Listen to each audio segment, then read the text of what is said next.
नमस्कार दोस्तों, आप सभी का हमारे बीएड सेकेंड सेमेस्टर की अंकुरम क्लासेस में स्वागत है। आज हम इंग्लिश पेडोलॉजी से रिलेटेड एक सब्जेक्ट लेके आए हैं। इसमें हम पहला चैप्टर इसका डिस्कस करेंगे। इससे पहले जो हमारा वीडियो था वो ऑप्शनल क्वेश्चंस का था। 20 ऑप्शनल क्वेश्चन हमने कराए थे 1 से 20 तक के। तो जैसा कि अभी ये क्वेश्चंस जो है आप लोगों ने भी कहा था कि इसकी चैप्टर वाइज हमें तैयारी कराइए, ताकि या तो दीर्घोत्तरी आए तो हम कर लें, और यदि हमारा जो ऑप्शनल क्वेश्चन आए तो भी हम कर लें। तो ज़्यादातर तो हमारे ऑप्शनल क्वेश्चन से भी दीर्घोत्तरी हो जाते हैं, क्योंकि उसमें हम ऑप्शन में ही कराने की कोशिश करते हैं कि आपको ज़्यादा से ज़्यादा उसमें पता चल सके। तो तीनों ऑप्शन सही वाले भी ज़्यादातर हम रखते हैं कि डी ऑप्शन इनमें ये सभी ऑप्शन हैं, तो उससे काफ़ी कुछ तैयारी हो जाती है। लेकिन आपकी मांग थी कि भाई चैप्टर वाइज कराना है, तो इंग्लिश का हमने एक चैप्टर वाइज कर रहे हैं। तो शुरू करते हैं हम आज अपना वीडियो। पहला हमारा चैप्टर है development of English as a discipline with historical perspective, its role and position in curriculum. ये हमारा चैप्टर का नाम है। और पहली स्लाइड हमारी ये है कि pedagogy of English is an endeavour to develop and understanding of the nature of English language and the importance of teaching of English.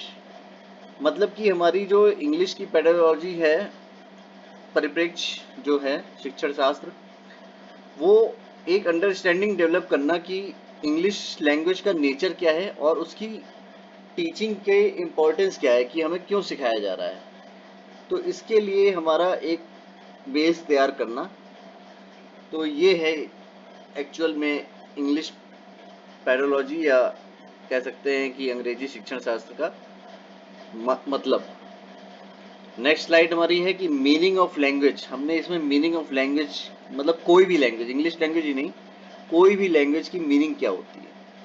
तो word language is derived from the Latin word lingua which means produced with the tongue. Hence language means a thing which is produced with the tongue.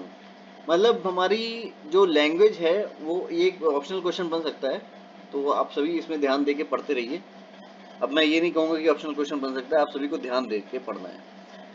तो इसमें हमारा ये है कि the language जो है वो डिराइव करता है एक लिंगुई नामक लैटिन वर्ड है। और लिंगुई का मतलब होता है कि जो भी कुछ हमारी जीभ के द्वारा उत्पन्न किया जाए उसे हम सब लैंग्वेज में डाल देते हैं। तो इसकी डेफिनेशन ऑफ लैंग्वेज हमारी दो हमने कोर्स लिए हैं, इंटरनेट से ही लिए हैं। तो ये चूंकि हम पूरा ही किताबों को भी देखते हैं, नेट को भी देखते हैं, तो हमने नेट से छांटा है कि डेफिनेशन ऑफ लैंग्वेज क्या कही गई है। तो एक ब्लॉक एंड ट्रैगर्स करके विद्वान हुए हैं, उन्होंने लिखा है कि language is a set of arbitrary vocal symbols by means of which A social group communicates. तो इसका अर्थ यही है कि सोशल ग्रुप जिसमें कम्युनिकेट करता है वो वोकल सिंबल्स जो होते हैं वही set of arbitrary vocal symbols, इनको ही लैंग्वेज कहते हैं। दूसरे हमारे आए हैं ओटो जेसपर्सन। तो इन्होंने कहा है कि language is set of human habits the purpose of which is to give expression to human thoughts and feelings specially to impart them to others. मतलब हमारी जो एक्सप्रेशन है और फीलिंग्स हैं वो दूसरों के साथ शेयर करने के लिए जो हम अपनी एक एक्सप्रेशन देते हैं या कुछ उसको व्यक्त करते हैं सोसाइटी में, उसे ही लैंग्वेज कहते हैं। ह्यूमन हैबिट्स बोल दिया इन्होंने ओटो जेसपर्सन ने। तो इस तरह से हमारा ये कंप्लीट होता है इसकी मीनिंग। अब हमारे इंपॉर्टेंट फैक्ट्स जो इंग्लिश लैंग्वेज से रिलेटेड हैं वो क्या हैं। तो हमारा पहला है English has been declared as the associate official language of the union for an indefinite period by an act of parliament in 1963। मतलब पार्लियामेंट के 1963 में इन्होंने जो इंग्लिश को एसोसिएट ऑफिशियल लैंग्वेज घोषित कर दिया है हमारी संसद ने। वो इनडेफिनिट पीरियड के लिए किया है कि हमारी एक ऑफिशियल लैंग्वेज है, एसोसिएट ऑफिशियल लैंग्वेज। पहली हमारी हिंदी ही है, लेकिन जो हमारी एसोसिएट ऑफिशियल लैंग्वेज है, मतलब हमारे जो ज़्यादातर गवर्नमेंट ऑर्गेनाइजेशन के काम होंगे इंग्लिश में होंगे, तो इसको इन्होंने यूनियन टेरिटरी ने संसद ने 1963 में पार्लियामेंट के द्वारा इसे इंडेफिनिट टाइम के लिए एक पारित किया है। हमारा second important facts about English language अपने देश के लिए है कि पॉलिसी ऑफ द ब्रिटिश, मतलब जो हमारे इंग्लिश लैंग्वेज आई है वो ब्रिटिश से मेनली आई है, इंग्लैंड से आई है, उन्होंने हम पे राज किया। तो the British believed in the end followed the policy of divide and rule. British को डिवाइड एंड रूल एक उनकी पॉलिसी थी कि फूट डालो और राज करो, ये पॉलिसी थी। तो उनका उद्देश्य ये था कि they wanted to create following two types of persons in India, मतलब वो इंडिया में ही नहीं पूरी दुनिया में दो टाइप के पर्सन करवाने चाहते थे, English speaking persons and non English speaking persons, मतलब जो इंग्लिश बोलते हो और जो दूसरे वो जो इंग्लिश नहीं बोलते हो, इसका वो एक बाइफर्केशन करना चाहते थे। इंग्लिश लैंग्वेज, अब तीसरा पॉइंट हमारा है, English language was termed as language of communication in India. तो इंग्लिश लैंग्वेज को language of communication in India term किया जा सकता है। ये इंपॉर्टेंट फैक्ट्स हो गए। नेक्स्ट है हमारा कैरेक्टरिस्टिक ऑफ लैंग्वेज। अब ये लैंग्वेज से कैरेक्टरिस्टिक आ गई, हम दोनों का मेल जोल करके पढ़ा रहे हैं कि इंग्लिश और लैंग्वेज दोनों को ही मिक्स करके पढ़ा रहे हैं, क्योंकि पहला चैप्टर हमारा बेसिक डेवलपमेंट करना है। तो कैरेक्टरिस्टिक ऑफ लैंग्वेज क्या है? Language is a verbal and vocal, जो बोली जाती है और भाषाई है। Language is a speech, speech है मतलब एक तरीके से एक पद्य है जो बोला जा सके। Language is a means of communication, communication का माध्यम है, जो हमारा वार्तालाप का माध्यम है। Language is by and for the society, वो सोसाइटी के लिए, समाज के लिए और समाज के द्वारा बोली जा सकती है। लैंग्वेज इज ए स्किल, अब लैंग्वेज को एक स्किल कहा गया है क्योंकि हमारे जो मेनली आप देखोगे नेता लोग जो होते हैं बड़े ही बोलने में कुशल होते हैं, तो भाषा कौशल नाम दिया गया है कि आप किस तरीके से दूसरे को कन्विंस कर लेते हैं अपनी बातों से। ये भाषा की एक आप व्यक्तिगत एक उपलब्धि होती है कि आपने इस तरीके के वर्ड्स यूज किए, इस तरीके के भाव अपने प्रदर्शित किए कि सामने वाले को बिल्कुल कन्विंस कर दिया आपने। कई लोग नहीं कर पाते हैं, तो भाषा को एक कौशल के अंतर्गत रखा गया है। नेक्स्ट हमारा आता है the importance suggested by different commissions about English language. तो दो कमीशन उन्होंने रखे इसमें, यूनिवर्सिटी एजुकेशन कमीशन और सेकेंडरी एजुकेशन कमीशन। तो हमारे यूनिवर्सिटी एजुकेशन कमीशन ने कहा है कि English however must continue to be studied, it is a language which is rich in literature and humanistic, scientific, technical in nature. तो इन्होंने English को कहा गया कि भाई ये हमारी जो विद्यालयों में पढ़ाई जाएगी, क्योंकि ये लिटरेचर से रिच है, मतलब इसकी ज़्यादातर हमारी जो पुस्तकें मिल जाती हैं, लेखक इसके बहुत ज़्यादा हैं, और ये ह्यूमनिस्टिक है, मतलब जो व्यक्ति को भाए। ह्यूमनिस्टिक है, साइंटिफिक है, मतलब ये वैज्ञानिक है, टेक्निकल है, मतलब ये प्राविधिक है, प्रैक्टिकल है, और टेक्निकल इन सेंस है, इन नेचर, नेचर में ही टेक्निकल है। अब हमारा सेकेंडरी एजुकेशन कमीशन क्या कहता है? Our youth should acquire knowledge from all sources and contribute their share to its expansion and development.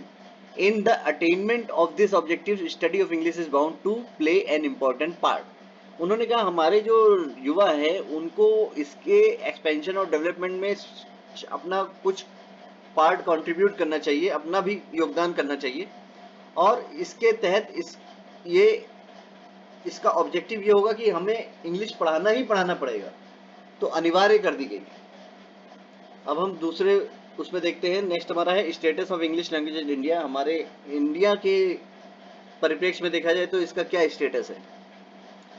तो पहला है कि English has a status of assistant language, वो पार्लियामेंट के द्वारा 1963 में घोषित कर दिया गया है, असिस्टेंट लैंग्वेज होगी ये ऑफिशियल।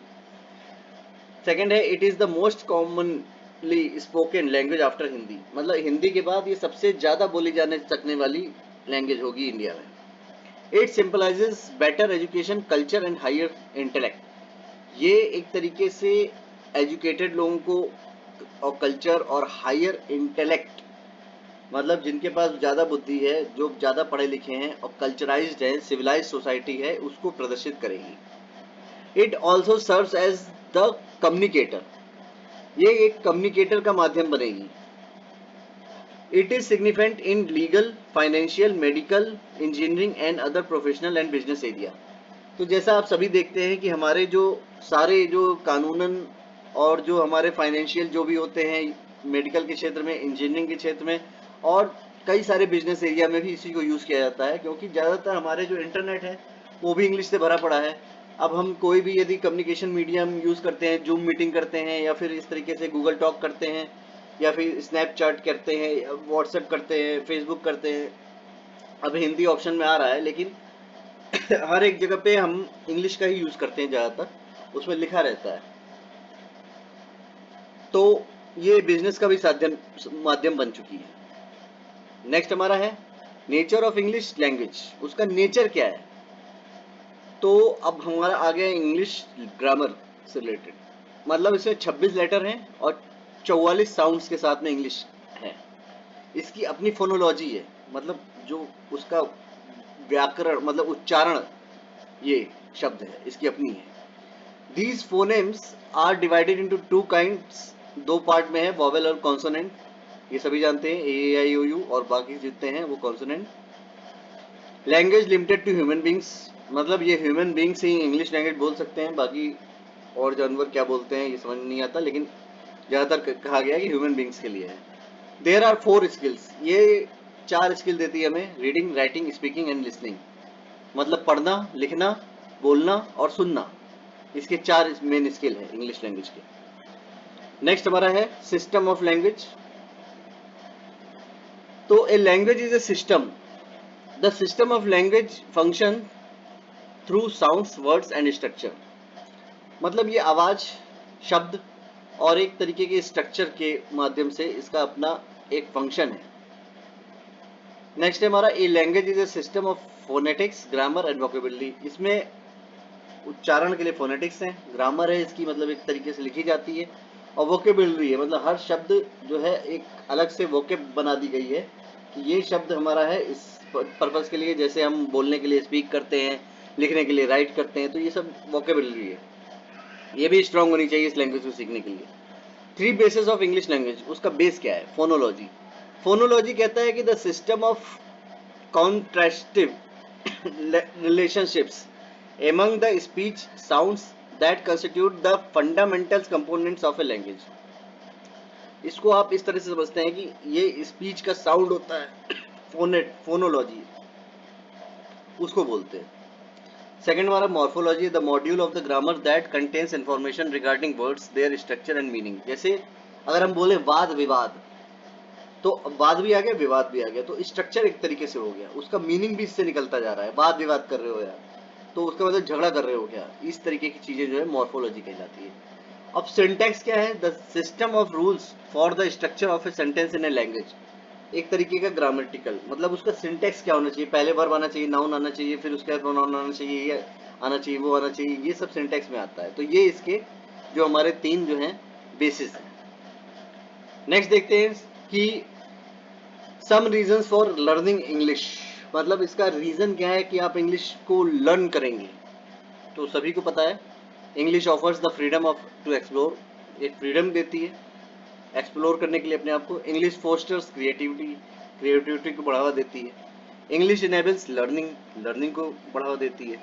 इंग्लिश डेवलप्स थिंकिंग, अब ये थिंकिंग भी आपको देती है। इंग्लिश प्रमोट्स पार्टिसिपेशन, मतलब हमारे ज़्यादातर जगह पे इंग्लिश बोली जा रही है वर्ल्ड में, तो हमें पार्टिसिपेट करने का भी मौका देती है कि हम दूसरे लोग, दूसरी कंट्रीज़, दूसरे लोग जो हिंदी नहीं जानते हैं या कोई और लैंग्वेज नहीं जानते हैं, उनके बीच में कॉमन लैंग्वेज बन जाती है। जैसे मद्रासी है, मद्रासी बोलता है, कई लोगों को हिंदी नहीं आती है लेकिन उनको इंग्लिश जरूर आती है। बंगाली को बंगाली आती है लेकिन उसको हिंदी नहीं आती, लेकिन उसको इंग्लिश आती है, क्योंकि वो एक करेक्टिंग मीडियम बन गई है। इस तरीके से हमारा जो हमारे मलयाली लोग हैं केरल के, उनको भी इंग्लिश में भी बातचीत करते हैं, बस वो उनको हिंदी कम आती है, इंग्लिश ज़्यादा आती है। तो इस तरीके से कनेक्टिंग लैंग्वेज बन गई है, पार्टिसिपेशन इससे बढ़ावा देता है। AIIMS of teaching English, AIIMS क्या है, मतलब इसका एम क्या है, वो तो रीजन हो गया, एम क्या है, तो to enable the students to understand English when spoken, मतलब वो इंग्लिश को समझ सकें जब बोलते हैं कि वो क्या बोल रहे हैं। पता चला उनको बोलना कुछ है और वो कुछ और इंग्लिश में बोलते चले जा रहे हैं, तो गलत चीज चली जाएगी, तो उसको अंडरस्टैंडिंग होनी चाहिए। ये हमारी टीचिंग का उद्देश्य है। To enable them to speak English, अब यही है, स्पीक, अपनी भाषा को अगर सही तरीके से बोलना है तो इंग्लिश सीखनी पड़ेगी। To enable them to write, read and then write, मतलब हर तरीके से उनको एक तरीके का उनमें स्किल डेवलप करना, ये हमारे टीचिंग का उद्देश्य है इंग्लिश को। इस तरीके से हमारा जो पहला चैप्टर हुआ वो इस समय समाप्त होता है। जल्दी इसका नेक्स्ट चैप्टर भी लाएंगे। तो आपको यदि ये वीडियो अच्छा लगे तो चैनल को सब्सक्राइब करें, बेल आइकन को क्लिक करें, वीडियो को लाइक करें, शेयर करें एंड उस पर कमेंट करें, जिससे हमें भी प्रोत्साहन मिलता है और आप लोग भी करेक्टिव जुड़े रहते हैं। और हम भी वीडियो जो है नए नए वीडियो जो हैं एक तरीके से टू द पॉइंट वीडियो बनाते हैं और आप लोगों को ज़्यादातर लोगों को इसका लाभ मिल सके। आपका बहुत बहुत धन्यवाद। आपका दिन मंगलमय हो। नमस्कार।